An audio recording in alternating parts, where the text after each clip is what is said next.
Assalamu aleyküm yurttaşlar. Neçik aydınmızlar. Yine İsmail Yaşan'da bir joyimizi başladık. Xudo xolasa şiperi, polu.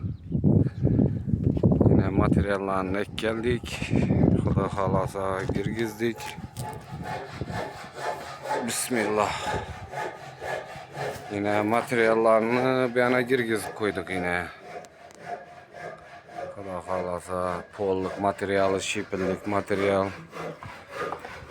Polunu Xudo xolasa yine başladık.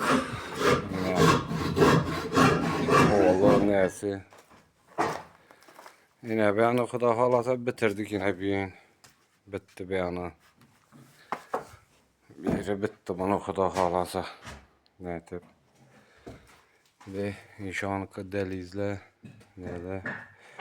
Xudo xolasa hizmet boza aytı polluk, şiper işleri boza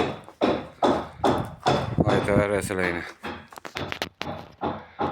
Birin şiperine poluna Xudo xolasa eldilerin avis, arkalarına avis bolup hoşaraya bolup çıkadı bir Xudo xolasa. İsmail Yaşan progres'ta bu joyimiz, başlayan joyimiz.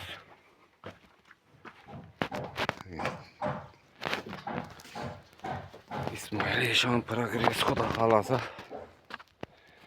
İşi joyimiz yine başladık. Birlerine avis boladı bütün, beyana çıkadı. Yine ben terapimiz.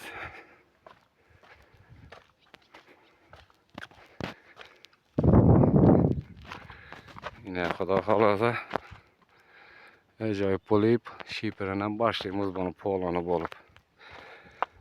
Hizmettemiz aytı arasında yurttaşlar şiper, pol, bosa, patalok bosa aytı arasında sağlıkta, mallıkta görüşeli.